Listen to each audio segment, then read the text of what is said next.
할렐루야, 진리의 말씀과 그리스도의 사랑으로 충만해지시길 축복합니다.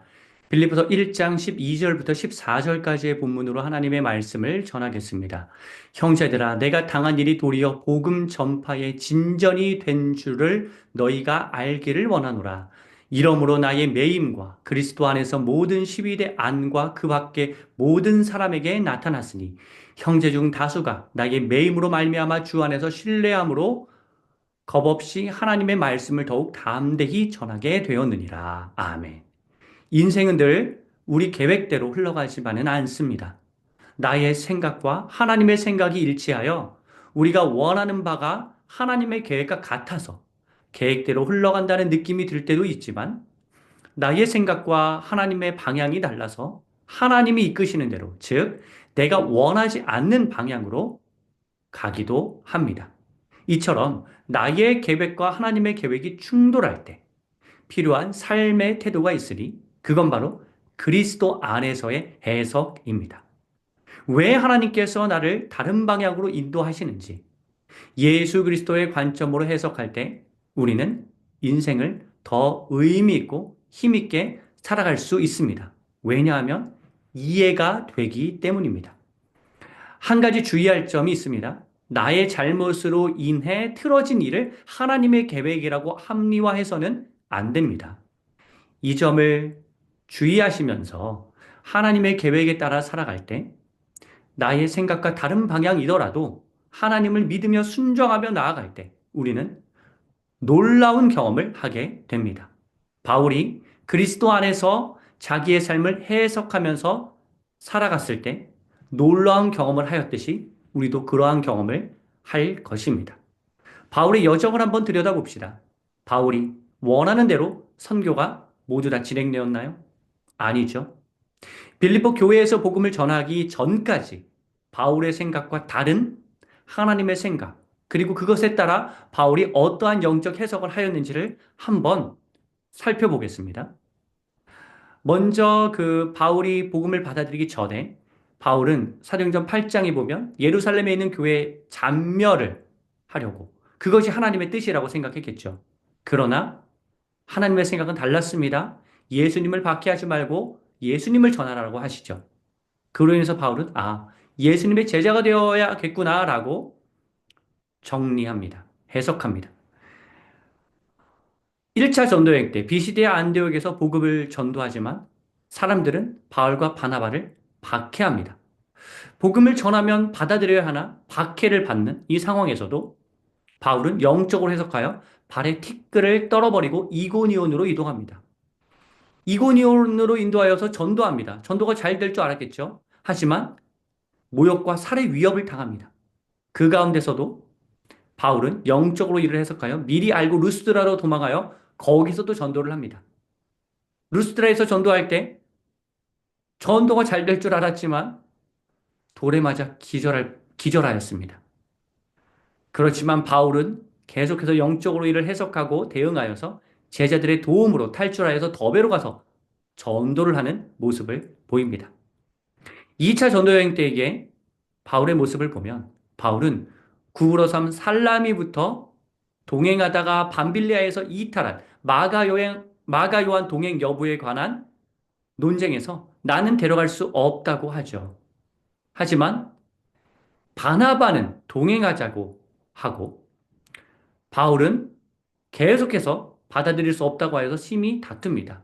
이 상황에서도 바울은 영적으로 해석하여서 바나바는 마가 요한을 데리고 헤로로 이동하고 나는 신라와 함께 육로로 가겠다라고 하는 선택 결정을 내립니다. 소아시아에서 계속 전도하기 원했으나 바울은 성령이 못하게 막죠. 사도행전 16장 6절에 보면.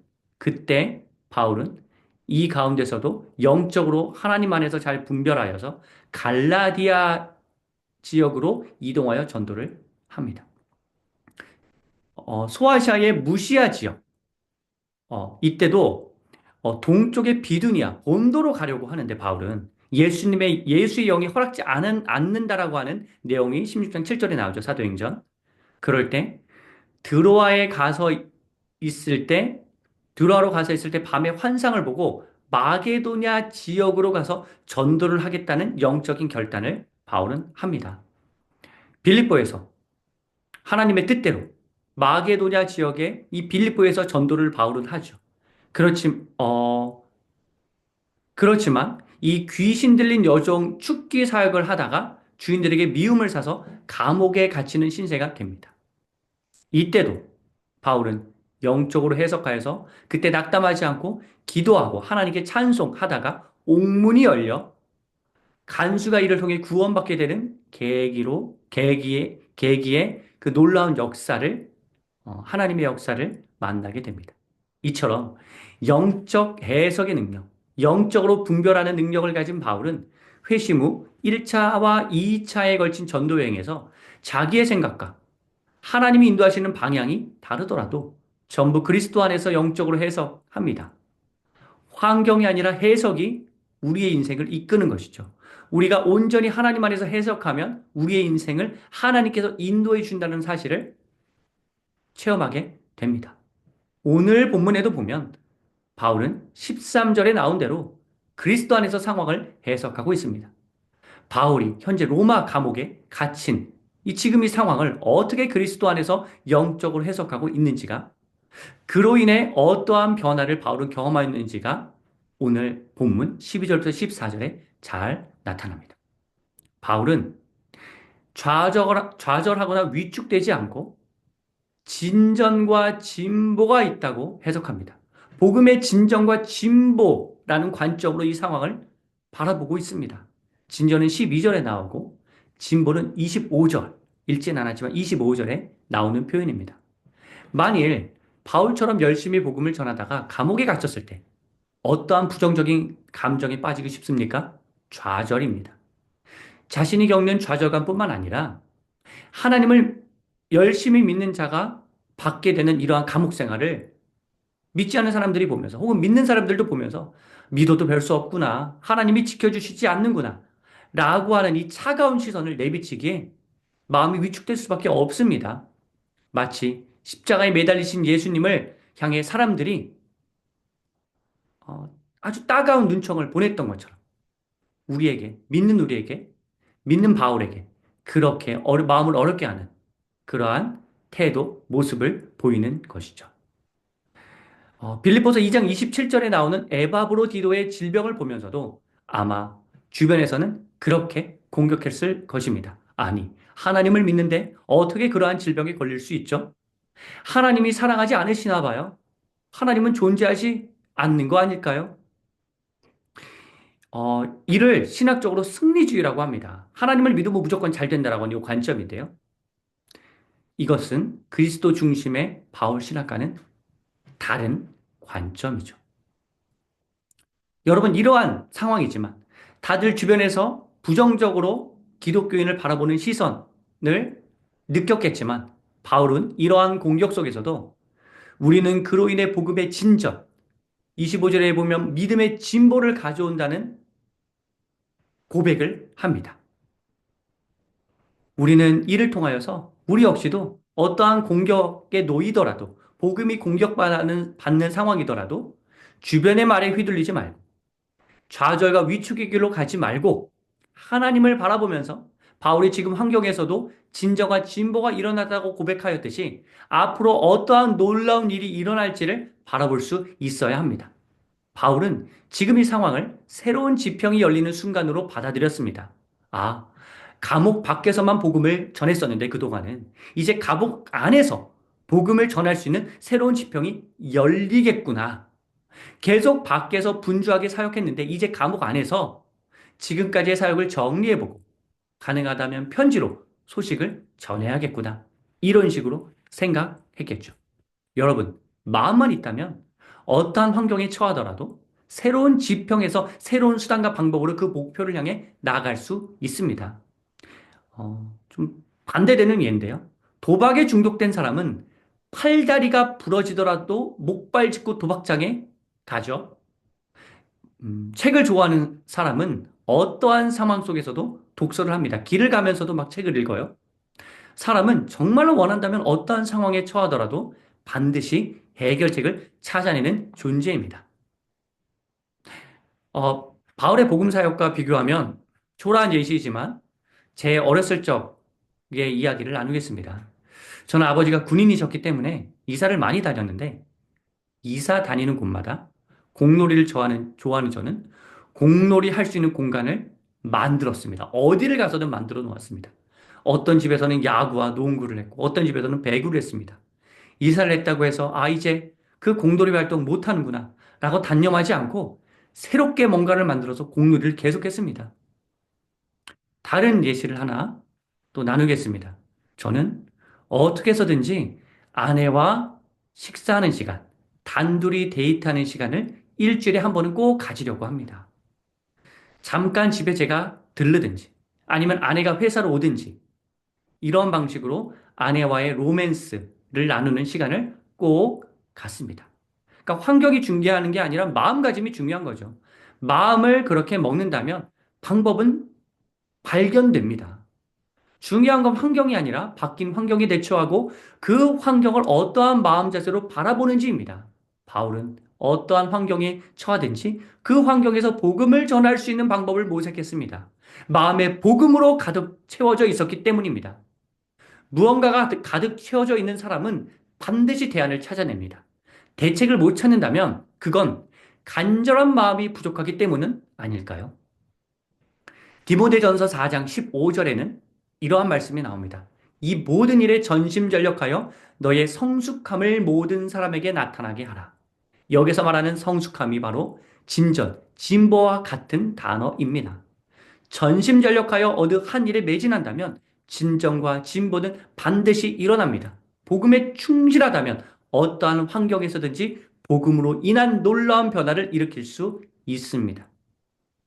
바울의 이러한 영적 해석의 힘으로 인해 복음의 영향력이 13절에 보니 시위대 안과 밖으로 흘러갑니다. 여러분, 시위대는 황제를 경호하는 업무를 맡은 병사를 일컫습니다. 황제가 자기 경호하는 자들을 대충 세웠겠습니까? 아니죠. 당시 최고의 무게와 지략을 가진 자들의 집합소가 바로 시위대였습니다. 뛰어난 능력을 지닌 자들이었고 사회적으로도 큰 영향력을 행사하는 자들이었겠죠. 로마의 역사를 봤을 때 시위대가 얼마나 큰 영향력을 지닌 자들이었는지를 알 수 있는데 역사를 들여다보면요. 지금 황제가 로마 5대 황제인 네로인데 3대 황제였던 칼리굴라가 학정과 비행으로 로마의 민심이 극도로 악화되었을 때 시위대가 혁명을 일으켜 칼리굴라를 살해하고 4대 황제 클라우디우스를 발탁하여 세웠습니다. 그처럼 굉장히 분별력이 뛰어나고 능력이 출중한 자였다는 의미겠죠. 그런데 그 자들이 바울에게 매료되었습니다. 바울의 비범한 태도를 보고 존경하지 않을 수가 없었을 것입니다. 바울이 전하는 복음을, 그가 믿는 예수님을 인정하지 않을 수 없었을 것입니다. 이 시위대가 어떠한 고백을 했는지 구체적으로 나온 기록은 없습니다만 2세기 중엽에 순교한 폴리캅의 순교에 관한 기록 문서인 폴리캅의 순교에 나오는 글귀에서 폴리캅을 대면한 사람의 고백을 통해 바울을 대면한 시위대 병사들의 반응이 어떠했을지를 유추해 볼 수 있다고 생각합니다. 폴리캅을 대면한 사람의 고백을 읽어드리겠습니다. 예비일 저녁에 그를 추격하던 자들은 그 젊은이를 대동하고 저녁에 들이닥쳤다. 그들은 마치 강도를 잡으러 나선 이들처럼 무장하고 있었다. 저녁 무렵에 그들은 폴리캅이 한 조그마한 집의 다락방에 누워 있는 것을 발견했다. 그 집에서 다른 장소로 도망갈 수도 있었지만 그는 거절하면서 하나님의 뜻이 이루어지이다 하고 말했다. 추격자들이 왔다는 말을 들었을 때 그는 내려와서 그들과 대화했다. 그 자리에 있던 자들은 그가 고령인 것과 의연함에 놀랐다. 그 중에 어떤 이들은 이런 훌륭한 분을 잡기 위해서 이 야단을 벌이다니 라고 말하기도 했다. 바로 그때 폴리캅은 그 추격자들에게 먹을 것과 마실 것을 차려주라고 지시했다. 사실 그들은 배가 고팠었다. 그리고 그는 방해받지 않고 기도할 수 있는 시간을 1시간 달라고 요청했다. 허락을 받자 그는 서서 기도했다. 하나님의 은혜로 충만하여 2시간 동안 쉬지 않고 기도했다. 그를 잡으러 온 이들은 그의 기도 소리를 듣고 놀랐으며 그들 중 다수는 그렇게 경건하고 존경스러운 노인을 잡으러 온 것을 뉘우치기 시작했다. 폴리카백이 느꼈던 인상이 아마 시대가 바울에게 느낀 의연함, 경건함과 비슷했을 것으로 추정해 볼 수 있습니다. 시위대 바키람은 시대의 가족들, 위정자들의 가족들로 볼 수 있습니다. 빌립보 지역의 특징을 보면 가족 전체가 구원을 받는 모양새입니다. 가정교회가 시작되었던 2차 전도행 때의 루디아도 그랬고, 당시 빌립보 감옥의 간수도 그랬습니다. 근데 오늘 빌립보 본문에도 보면 시위대원만이 아니라 그 가족의 구성원이 모두 구원을 얻었다라고 하는 보도를 이제 바울은 하고 있습니다. 그러한 어떤 가족 구원에 대한 그 구절이 빌립보서 4장 22절에도 나오는데 모든 성도들이 너희에게 문안하되 특히 가이사의 집 사람들 중 몇이니라 라고 하면서 가족 구원에 대해서 빌립보서 4장 22절에도 다루고 있죠. 영적 해석의 힘은 이처럼 강렬합니다. 강력합니다. 감옥이라는 제한된 현장에서도 그곳에 있는 자들에게 바울은 복음을 전했을 뿐만 아니라 감옥을 넘어서서 그들의 가족에게도 복음이 증거되는 그러한 그러한 역사를 일으킵니다. 우리는 중요한 게 환경이 아니라 해석의 힘이라는 사실을 새삼 다시 느낄 수 있는 셈이죠. 영적 해석의 힘이 있는 바울의 삶의 태도는 담대라고 할 수 있습니다. 담대함이라고 할 수 있습니다. 14절에 보면 겁 없이 담대하게라는 표현이 나오죠. 바울은 감옥에서 어떻게 보면 죽음의 위협 속에 있었지만 의연하게, 담대하게, 겁 없이 여전히 복음을 전하고 있습니다. 우리에게 이러한 담대함이 있나요? 바울보다 더 나은 상황에 있으면서 이러한 담대한 모습이 없는 것은 아닌가요? 우리는 나보다 불리한 환경에 있지만 믿음의, 신앙의 고군분투하는 모습, 바울의 이러한 모습을 보면서 도전을 얻습니다. 예를 들어, 시력을 이렇게 점자책으로 공부하는데도 놀라운 성과를 드러낸 모습을 보면 우리는 놀라움을 금치 못하면서 도전을 받죠. 책 한 권을 소개할 텐데, 나는 내가 죽었다고 생각했습니다. 라는 책이 있습니다. 하버드대 뇌과학자인 질 볼트 테일러가 쓴 책인데, 어느 날 그는 찌르는 듯한 두통으로 아침을 맞이했습니다. 일상적 활동을 하려 하지만 옷을 입기도, 목욕을 하기도, 전화를 걸기도 어려웠습니다. 그에게 찾아온 건 중증 뇌출혈이었습니다.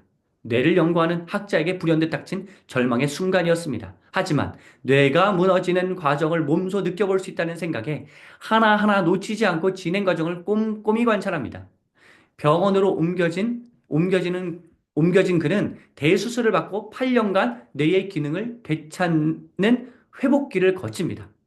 비록 고통 중에 있지만 8년이라는 시간이 걸렸지만 이를 극복한 사람의 모습을 보는 우리는 경탄을 긋지 못하고 나도 열악한 환경에 놓인 저 사람이 저렇게 노력했는데 나 역시도 한번 노력해 봐야 되겠다. 힘써 봐야 되겠다라고 이렇게 다짐을 하게 됩니다.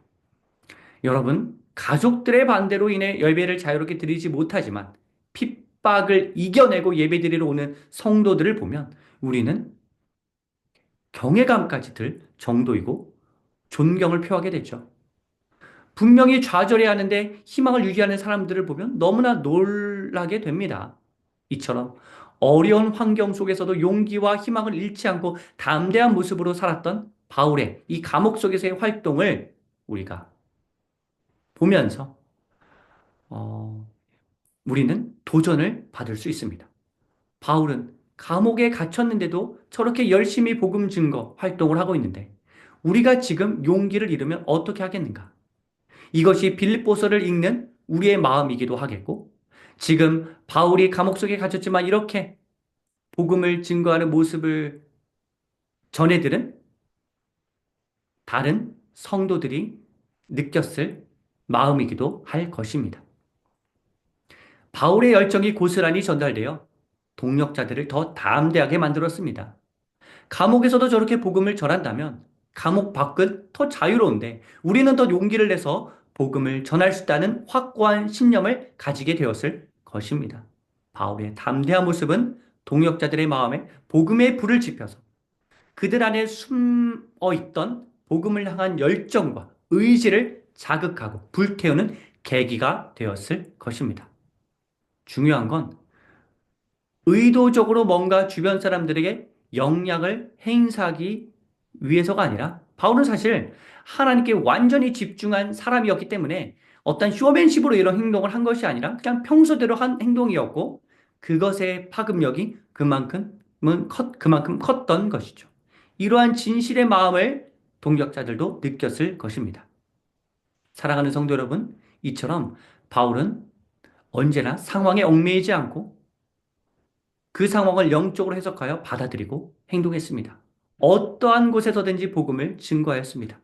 우리에게도 이렇게 복음으로 충만해져서 하나님으로 충만해져서 하나님의 생각대로 바라보고 행동하려는 자세.